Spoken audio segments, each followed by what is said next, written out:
So anyway, we were talking about mono and disaccharides, and we said it's really important to know what monos make up what dye is composed of what monos. So we said maltose is made up of two glucoses. Oops. Lactose is made up of glucose and galactose. Sucrose is made up of glucose and fructose.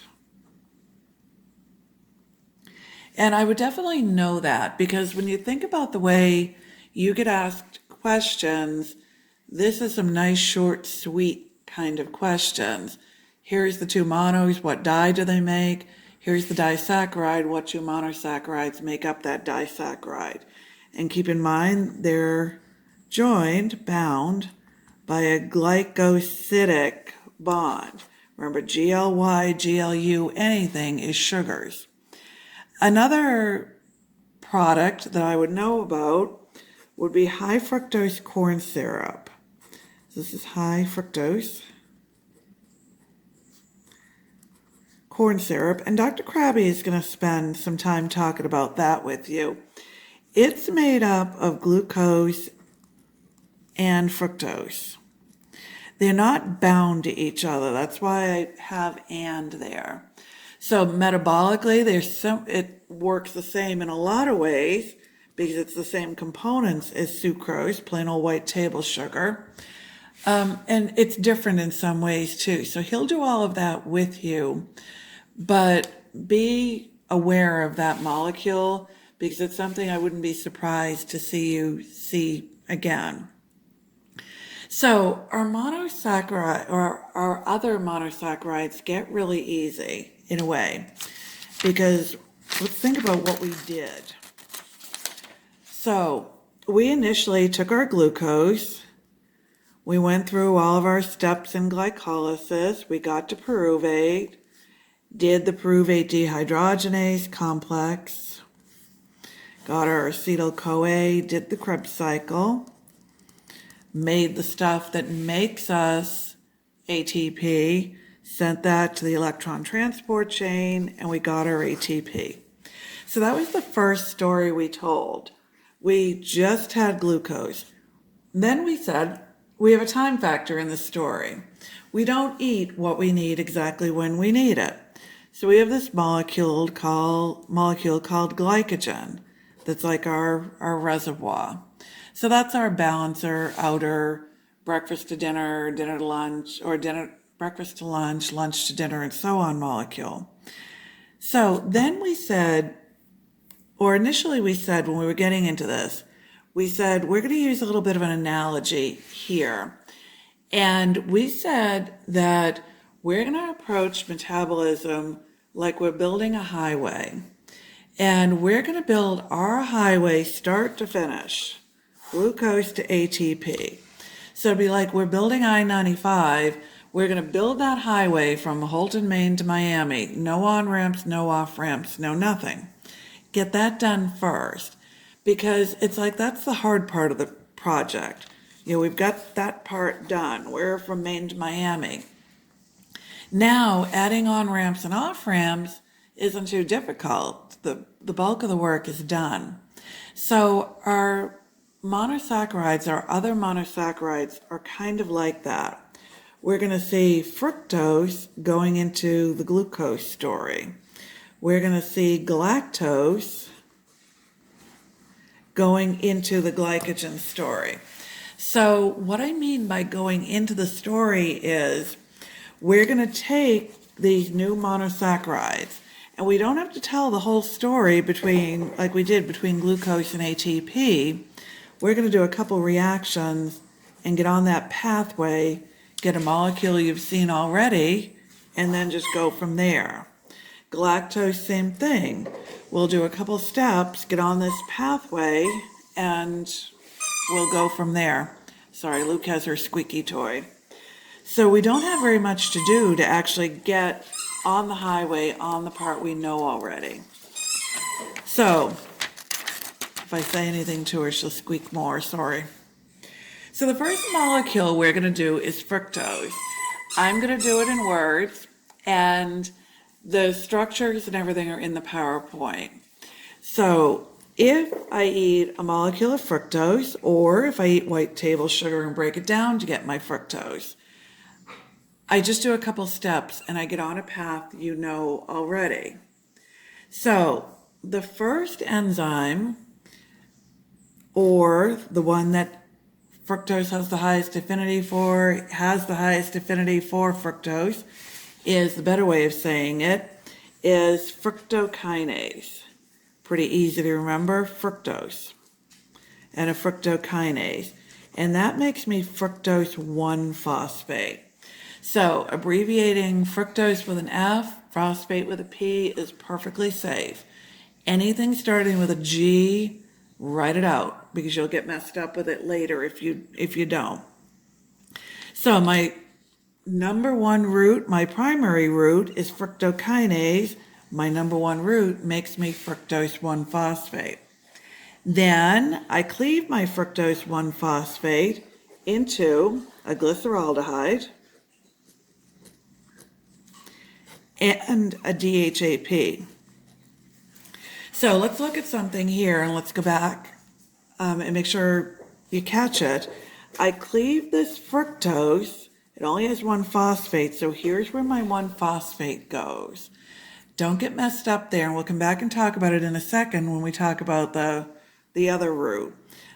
You're just so used to cleaving fructose, but cleaving one with 2 phosphates on it. So my other root is hexokinase. Can make me fructose 6-phosphate. So hex stands for 6, puts the carbon on, or puts the phosphate on carbon 6. So let's go back and look at something.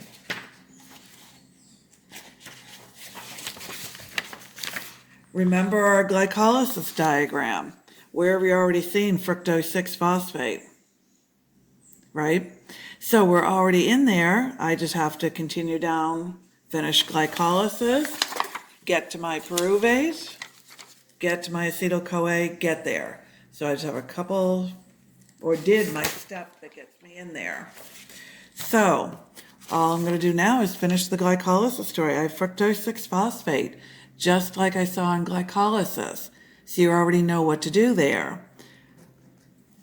I'm going to use phosphofructokinase, go to fructose 1,6-bisphosphate, and cleave it, just like glycolysis. But let's look at something to make sure you catch the difference, because this is a field day for anyone writing multiple choice questions. So I'm cleaving fructose 1,6-bisphosphate. I have 2 phosphates. So what do I get when I cleave it?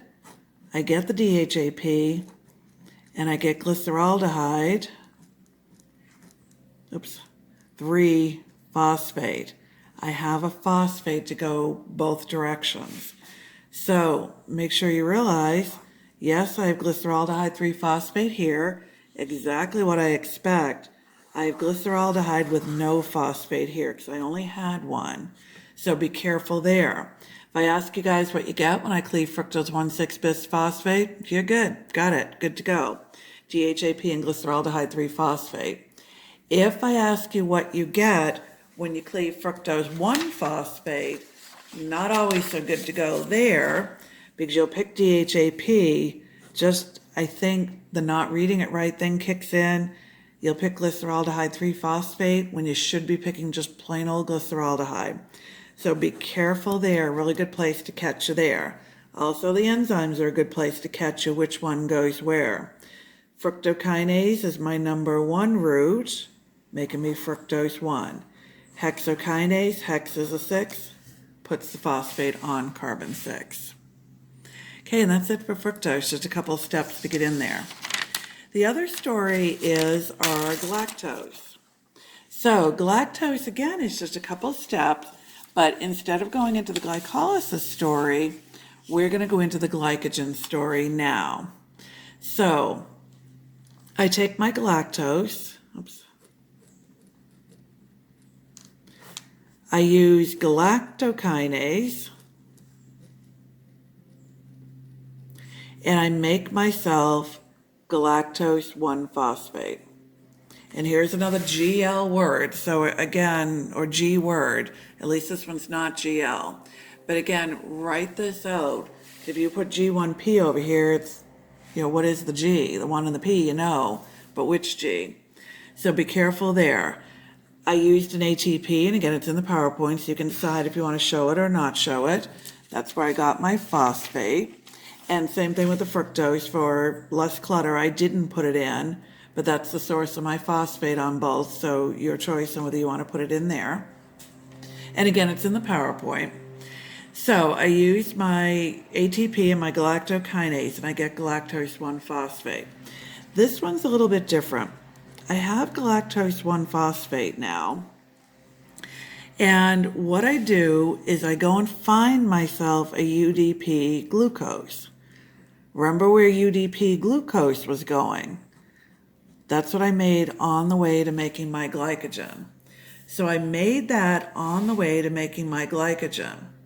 So now what I'm going to do is I'm going to kind of do this little flip-flop deal. I'm going to take the glucose off of the UDP and put the galactose on. I'm going to flip-flop them and make myself UDP galactose. That will give me back glucose 1-phosphate. So the glucose 1-phosphate then, I can turn back to glucose 6-phosphate if I so choose. Send that, depending on what I need, into glycogen if I already have enough glucose, into glycolysis if I need the energy.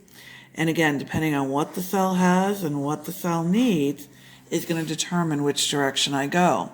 Your what's the point of the process that we hammer on pretty hard with every process is what's going to make you able to determine which way I need to go there. So now I have this UDP galactose. I can either rearrange it back to UDP glucose, or it can go a bunch of different directions we haven't gotten to yet. Make me some glycolipids, make me some glycoproteins, things like that. And we'll get there with all of that. So, and again, it just depends on what the cell has and what the cell needs. Okay, and that's all we had left when the cable guy cut me off. So I'll go ahead and get this posted. Thursday we'll do the same plan, and I put it on Brightspace. 10-question quiz, 5 on diabetes, 5 on mono and disaccharides. So we said one of the skills you are developing is predicting questions.